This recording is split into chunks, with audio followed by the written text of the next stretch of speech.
ഇവർ രണ്ടാളുകൾ പറഞ്ഞതിന് എനിക്ക് മറുപടി പറയാൻ സമയം തരണം. ഇവിടെ ഉന്നയിച്ച എല്ലാ വിഷയത്തിനും CPM-ന് മറുപടിയുണ്ട്. ആ മറുപടി ഇടയ്ക്കിടപെട്ട് തടസ്സപ്പെടുത്തുകയും വേണ്ട. ആ മറുപടി ഞങ്ങൾക്കില്ലാഞ്ഞിട്ടല്ല, മറുപടി ഉണ്ട്. അത് ഞാൻ പറയാൻ പോവാണ്.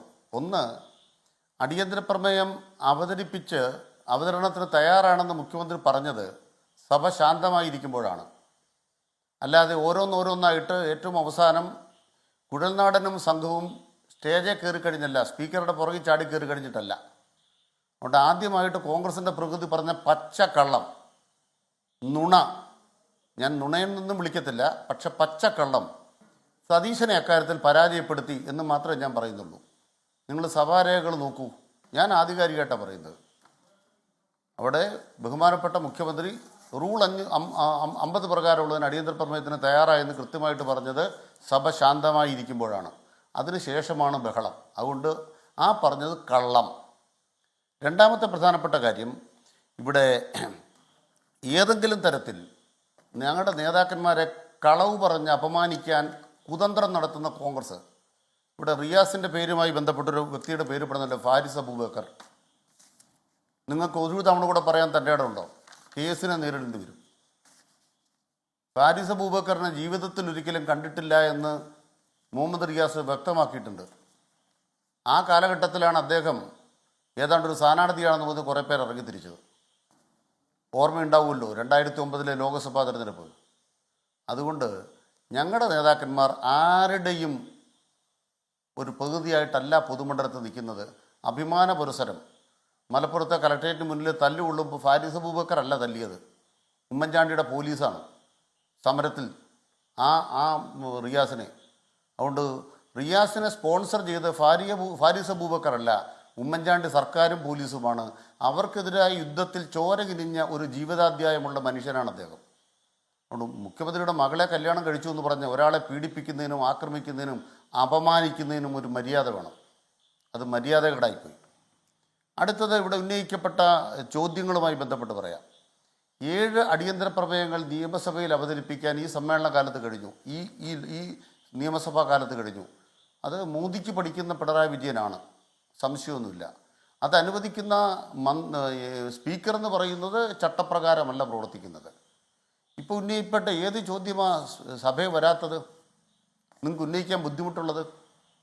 ഉദാഹരണമായിട്ട് MR അജിത്കുമാർ RSSകാരെ കണ്ടു. MR അജിത്കുമാർ തങ്ങളെ കണ്ടതിന് നടപടി എടുക്കണോ? ഇവിടുത്തെ രാഷ്ട്രീയ നേതാക്കന്മാരെയൊക്കെ അല്ലെങ്കിൽ ഇത്തരം ആളുകളെയൊക്കെ തന്നെ കാണും, പോലീസുകാർ കാണും. ഈ RSS നേതാക്കന്മാരെന്ന് പറയുന്നത് രാഹുൽ ഗാന്ധിയെ പോലെ Z കാറ്റഗറിയിലുള്ളവരാണ്. അവർ കേരളത്തിൽ വന്നാൽ ക്രമസമാധാന ചുമതലയുള്ളവർ കാണും. ആ കാണുമ്പോൾ തലേ തൊപ്പും വെച്ച് യൂണിഫോമിൽ തൻ്റെ ഇടത്തോടെ പോകണം, ഒളിച്ചു പോകരുത്. ഒളിച്ചു പോണതിന് സേവ പിടിക്കാൻ പോവാണ്. ആ സേവ പിടുത്തത്തിന് പോയത് അനുചിതമാണ്, അത് നിലനിൽക്കാൻ പറ്റുന്നതല്ല.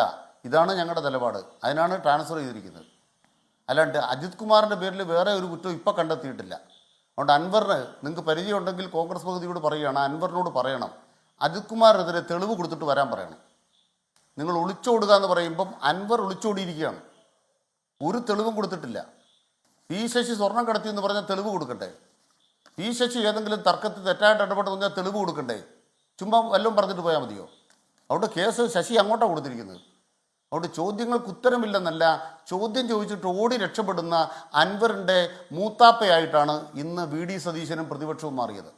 ശ്രേൽകുമാർ അങ്ങ് പറഞ്ഞല്ലോ, ഞാൻ തടസ്സപ്പെടുത്തുകയല്ല. പക്ഷെ ഒരു കാര്യം ശ്രേൽകുമാർ, ഒരു കാര്യം അങ്ങിപ്പോൾ പറഞ്ഞ അജിത് കുമാറിനെ ട്രാൻസ്ഫർ ചെയ്ത കാര്യം എല്ലാത്തിനും ഉത്തരവുണ്ട്. ഞാൻ അങ്ങ് തടസ്സപ്പെടുത്തുകയല്ല. അങ്ങിപ്പോൾ പറഞ്ഞ അജിത് കുമാറിനെ ട്രാൻസ്ഫർ ചെയ്ത കാര്യം, അത് ഈ തലയിലെ തൊപ്പി മൂരി വെച്ച് രഹസ്യമായി പോയി കണ്ടതിൻ്റെ പേരിലാണ് എന്ന അറിവ് അങ്ങേക്ക് എവിടെയാണ്? നിങ്ങൾ മാത്രം ഇങ്ങനെ പ്രിവിലേജ് ആയിട്ടിരുന്നാൽ മതിയോ?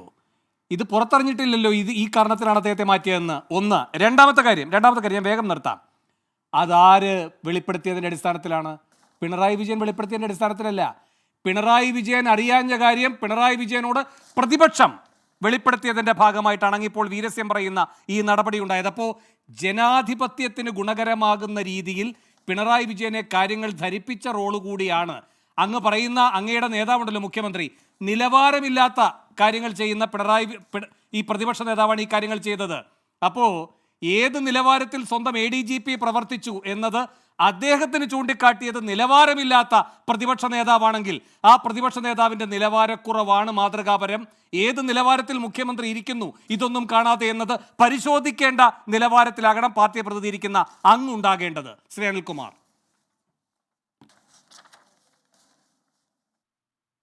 എനിക്ക് സതീശിൻ്റെ നിലവാരത്തിലെത്താനാവില്ല. ഇതുപോലൊരു വീഡിയോ കിട്ടിയാൽ ആരാണ് പ്രചരിപ്പിക്കാത്തതെന്ന് അശ്ലീല വീഡിയോയെക്കുറിച്ച് പറയുന്നൊരു സതീശൻ്റെ നിലവാരം ബഹുമാനപ്പെട്ട വേണുവിന് വളരെ ബോധ്യപ്പെട്ട് കാണും. അത് വേണുവിന് ആ സതീശനോടുള്ള സ്നേഹം കൂടുന്നതിന് കാരണവും എനിക്കറിയാം. അതുകൊണ്ട് ആ നിലവാരത്തിൻ്റെ ഔന്നത്യമൊന്നും നമ്മളോട് പറയരുതേ. ADGPയുടെ കാര്യത്തിൽ മാത്രമാണ് എൻ്റെ ചോദ്യം. ക്ലാസ്സും ആവശ്യമില്ല.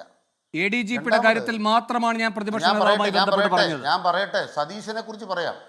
സതീശനെ കുറിച്ചാണ് ഞാൻ പറയണത്. സതീശനെ കുറിച്ച് പൊതുമണ്ഡലത്തിലുള്ള വേറൊരു വീഡിയോ ഉണ്ട്, ഞാൻ അങ്ങോട്ട് തരാം. സതീശനെ കുറിച്ച് അനുഭവിച്ച ഒരാൾ പറയുന്നൊരു വീഡിയോ നമുക്ക് വേണമെങ്കിൽ നോക്കാം. വ്യക്തിപരമായ അനുഭവം, സതീശൻ്റെ നിലവാരം ചെയ്യാം. ആ നിലവാരമാണ് മുഖ്യമന്ത്രിയെ ബോധോദയം ഉണ്ടാക്കുന്നതെന്ന് പറഞ്ഞാൽ ആ ബോധത്തിൻ്റെ ഉദയം എന്താണെന്ന് നമുക്ക് ചർച്ച ചെയ്യാം. സുനിൽകുമാർ, ഞാൻ ADGP വിഷയം മാത്രമാണ് പറയുന്നത്. അതിലാണ് എനിക്കപ്പോൾ മറുപടി വേണ്ടത്. നിങ്ങൾക്ക് ഞാൻ ആ വീഡിയോ കാണിച്ചു തരാം. ഞാൻ പറയട്ടെ സാർ, എൻ്റെ അവസരം ഞാൻ പറയും. സതീശൻ വിദേശത്ത് പോയി പണം പിരിക്കുന്നതിൻ്റെ വീഡിയോ ഞാൻ അങ്ങോട്ട് തരാം. എന്നിട്ട് വിദേശത്ത് പോയിട്ട് പണം പിരിച്ചിട്ടില്ല എന്ന് പറയുന്ന വീഡിയോ നിയമസഭയിൽ പ്രസംഗം ഞാൻ കാണിച്ചു തരാം. അതാണോ സതീശൻ്റെ നിലവാരം? പച്ചക്കള്ളം പറയുന്ന സതീശൻ. പിരിച്ചെന്ന് ഒരിടത്ത്, പിരിച്ചിട്ടില്ല എന്ന് വേറൊരിടത്ത്. പൈസ വെക്കണം എന്നൊരിടത്ത്, പൈസ പിരിച്ചിട്ടില്ല എന്ന് വേറൊരിടത്ത്.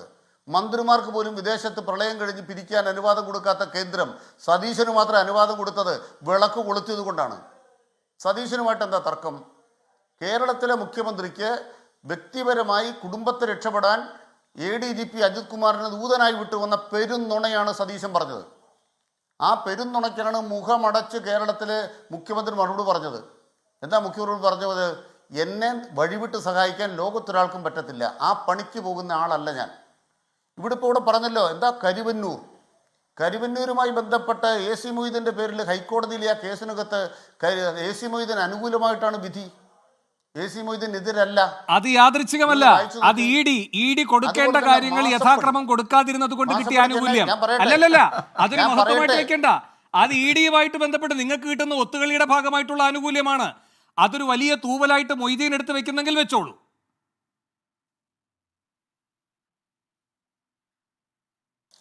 ഒരു കാര്യം വേണുവിനോട് മനസ്സിലാക്കാൻ അറിയണം. വേണു ഇടയ്ക്ക് കക്ഷി ചേരുന്നുണ്ടെങ്കിൽ എനിക്ക് ഒരു വിരോധമില്ല. എനിക്ക് 3 ആളെ ഒരുമിച്ച് കൈകാര്യം ചെയ്യാനുള്ള സമയം തരണം. ED എന്നാ ചുക്ക് ചെയ്യാനാ AC മൊയ്തീൻ്റെ ഭാര്യയുടെ റിട്ടയർമെൻ്റ് ആനുകൂല്യം അക്കൗണ്ടിലൂടെ ട്രാൻസ്ഫർ ചെയ്തത് ED വിഴുങ്ങും. വേണു ഏത് കോളേജിലാണ് പഠിച്ചത്? ഞാൻ ഏത് കേസാണ് പഠിപ്പിക്കുന്നത്? നിങ്ങൾ ഹൈക്കോടതിയുടെ വിധി എടുത്ത് നടപടിക്രമങ്ങൾ പാലിച്ചില്ല EDയോട് യുദ്ധം ചെയ്ത്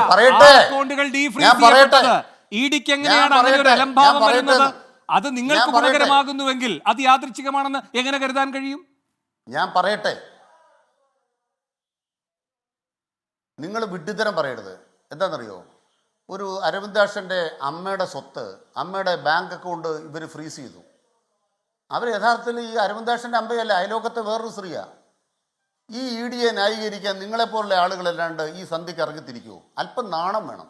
അരവിന്ദാക്ഷന്റെ കാര്യത്തിനകത്ത് എനിക്കും അങ്ങയോട് യോജിപ്പ് തന്നെയാണ്. ഞാൻ പറഞ്ഞ കാര്യങ്ങൾ കോടതി ഉത്തരവിലുള്ളതാണ്, അങ്ങേക്ക് അത് പരിശോധിക്കാം. അങ്ങനെയെങ്കിൽ എന്നെ അല്ല വിട്ടിയെന്ന് പറയേണ്ടത്, ആ കോടതിയാണ് പറയേണ്ടത്. ഞാൻ പറഞ്ഞു കഴിഞ്ഞില്ല. ഞാൻ പറയാം. സുപ്രീം കോടതി EDക്ക് സർട്ടിഫിക്കറ്റ് കൊടുത്ത് വേണു വായിച്ചിട്ടുണ്ടോ? സുപ്രീം കോടതി EDക്ക് കൊടുത്ത സർട്ടിഫിക്കറ്റ്, അത് ആ സർട്ടിഫിക്കറ്റാണ്. ഇനി വേണു വേറെ സർട്ടിഫിക്കറ്റ് കൊടുക്കാൻ പോകണോ EDക്ക്? അതുകൊണ്ട് പ്രതിപക്ഷത്തിന് നേരെ ED നടത്തുന്ന പണി ഒരു ചുക്ക് കേൾക്കത്തില്ല. ഇനി എന്താണ് മാസപ്പടി കേസുമായി ബന്ധപ്പെട്ട് ബാംഗ്ലൂർ കോടതിയിൽ എന്താണ് ED പറഞ്ഞത്? ഞങ്ങൾ അന്വേഷിക്കുന്ന വീണ വിജയനെ കുറിച്ചല്ല, ഞങ്ങൾ അന്വേഷിക്കുന്ന 135 കോടി രൂപ കരിമണൽ കമ്പനിയിൽ നിന്ന് കള്ളപ്പണം അടിച്ചുകൊണ്ട് പോയവരെ കുറിച്ചാണ്. അതിൽ ഉമ്മൻചാണ്ടിയുണ്ട്, അതിൽ ചെന്നിത്തലയുണ്ട്, അതിൽ കുഞ്ഞാലിക്കുട്ടിയുണ്ട്. നിങ്ങൾ ആ വിധി എടുത്ത് വായിച്ചു നോക്ക്. ഞങ്ങളാണ് ഉത്തരം പറയേണ്ടത്. ഉമ്മൻചാണ്ടി കള്ളപ്പണം കൊണ്ട് കരിമണൽ കമ്പനിയിൽ നിന്ന് വീട്ടിൽ പോയാൽ CPM ഉത്തരം പറയണം. ഞങ്ങൾ നിയമസഭയിൽ പറയാം, നിങ്ങൾ ചോദിക്ക്. അതുമായി ബന്ധപ്പെട്ടാണ് അഭിമാന പുരസ്സരം ഞങ്ങൾ പറയുന്നത്. ഒരു ചുക്കും EDക്ക് ചെയ്യാൻ പറ്റത്തില്ല, ഒരു SFIക്കും ചെയ്യാൻ പറ്റത്തില്ല. കാരണം നിയമപരമായിട്ട് മാത്രമേ അവർ പ്രവർത്തിച്ചിട്ടുള്ളൂ. 4ാമത്തെ കാര്യം എന്താ പറയുന്നത്? കാഫിർ പ്രയോഗം. കാഫിർ സ്ക്രീൻഷോട്ട് ഒരു വ്യക്തി DYFIയുടെ ബ്ലോക്ക് പ്രസിഡന്റ് ഉണ്ടാക്കിയെന്നാണല്ലോ ഇവർ പറഞ്ഞത്. 30 ലക്ഷം രൂപ ഇനാം പ്രഖ്യാപിച്ചിട്ടുണ്ട്. പോയി വാങ്ങിച്ചോ. പിന്നെ എം പി ജയരാജൻ്റെ പേരിൽ ലീഗുകാരൻ കാഫ് സ്ക്രീൻഷോട്ട് ഉണ്ടാക്കി. ഇപ്പോൾ ഏറ്റവും അവസാനം നിങ്ങൾ അവിടെ എത്ര പേര് ലീഗുകാർ പ്രതികളാണ് സ്ക്രീൻഷോട്ട് ഉണ്ടാക്കിയതിന്? അപ്പോൾ ഒരു സ്ക്രീൻഷോട്ട് എന്ന് പറഞ്ഞാൽ ഞങ്ങൾ തലകുനിക്കുകയല്ല. അതുപോലെ തന്നെ വ്യക്തമായിട്ട് പറയാൻ ആഗ്രഹിക്കുന്ന ഒരു കാര്യമാണ്, PR ഏജൻസി ഉണ്ടോ? ഹഹഹ അല്ല, ഇല്ല. ഉണ്ടെന്ന് തെളിയിച്ചാൽ ഒരു സ്വർണ്ണമോതിരം തരാം. അത് നിങ്ങൾ UDF-കാർ കള്ളക്കടത്തണമെന്ന മോതിരം വേണ്ട, നല്ല അസൽ മോതിരം വിലയ്ക്ക് വാങ്ങിച്ചു തരാം. നല്ല നികുതി കൊടുത്ത മോതിരം തരാം. PR ഏജൻസി ഉണ്ടെന്നങ്ങ് തെളിയിക്കണം. കേരള സർക്കാരിന് ഒരു PR ഏജൻസി ഇല്ല. ഇത് മറുപടി പറഞ്ഞതാ മുഖ്യമന്ത്രി. അടുത്തത് സുന്ദരയുടെ കേസ്. സുന്ദരയുടെ പരാതി വന്നപ്പോൾ കേസെടുത്തപ്പോൾ ഒരു പ്രശ്നം വന്നു. കുറ്റപത്രം കോടതി കൊടുത്തില്ലേ? കുറ്റപത്രം കോടതി കൊടുത്തപ്പോൾ സുന്ദരയുമായി ബന്ധപ്പെട്ട് അയാൾ തടവിലാണെന്ന് പറയും ദിവസം അയാൾ മറ്റാളുകളുമായി ഫോണിൽ സംസാരിച്ചു എന്നുള്ള രേഖയാണ് എതിർഭാഗം കോടതിയിൽ ഉന്നയിച്ചത്. അപ്പോൾ അയാൾ തടവിലാന്നുള്ള ഭാഗം പോയി. രണ്ടാമത് അയാൾ പണം കൈപ്പറ്റിയത് എവിടെയാ? അമ്മയുടെ അടുത്ത് 2000-ൻ്റെ 500 നോട്ടാണ് അവരവിടെയാണ് കൊണ്ടേൽപ്പിച്ചത്. അമ്മ കൊടുത്ത പണമാണെന്ന് വന്നപ്പോൾ തെളിവില്ല. കുറ്റപത്രം കൊടുത്തെങ്കിലും ഈ തെളിവില്ല എന്നുള്ള വിധിന്യായത്തിൽ വായിച്ചു നോക്കണം. കൊടകര കുഴൽപ്പണ കേസ്, സുരേന്ദ്രൻ ഈ കള്ളക്കടത്ത് സുരേന്ദ്രൻ ഹൈവേയിൽ പണം പിടിച്ചു പറിച്ചില്ല. പണം പിടിച്ചു പറിച്ചത് BJP-ക്കാർ തമ്മിലാണ്. ആ പണം പിടിച്ചു പറിച്ചതിൻ്റെ ഉറവിടം അന്വേഷിക്കാൻ നമ്മൾ പോയപ്പോൾ 1,37,00,000 രൂപ പിടിച്ച് കോടതി കൊടുത്തു. 25 ലക്ഷം ഉള്ളതെന്ന് പറഞ്ഞിട്ട് 1,37,00,000 പിടിച്ചു കൊടുത്തു. എന്നിട്ട് ED-യോട് പറഞ്ഞു, ഈ കാശിൻ്റെ ഉടമ ആരാന്ന് കള്ളപ്പണത്തിൻ്റെ സ്രോതസ് കണ്ടുപിടിക്കണം. കള്ളപ്പണത്തിൻ്റെ സ്രോതസ് കണ്ടുപിടിക്കാൻ കേരള പോലീസിന് അധികാരമില്ല എന്ന് ഈ ജിൻഡോ ജോണിനോട് ആരെങ്കിലും ഒന്ന് പറഞ്ഞു കൊടുക്കണം. ദയവായി പറഞ്ഞു കൊടുക്കണം. അല്ല ഇങ്ങനെ കള്ളം പറഞ്ഞുകൊണ്ടിരിക്കും. അദ്ദേഹം കള്ളം പറയുന്ന ആളല്ല. അടുത്ത പ്രധാനപ്പെട്ട കാര്യം ഞങ്ങൾ പറയുന്നത്, നക്ഷത്ര ചിഹ്നം ഒഴിവാക്കി. നിങ്ങൾ ഇന്നത്തെ നിയമസഭയിൽ ആധികാരികമായിട്ട് കേരളത്തിലെ പ്രതിപക്ഷത്തിന് സർക്കാരിനെതിരെ ചോദ്യങ്ങൾ ഉണ്ടെങ്കിൽ ഈ പ്രതിപക്ഷ നേതാവിന് വലിച്ചു കീറാം.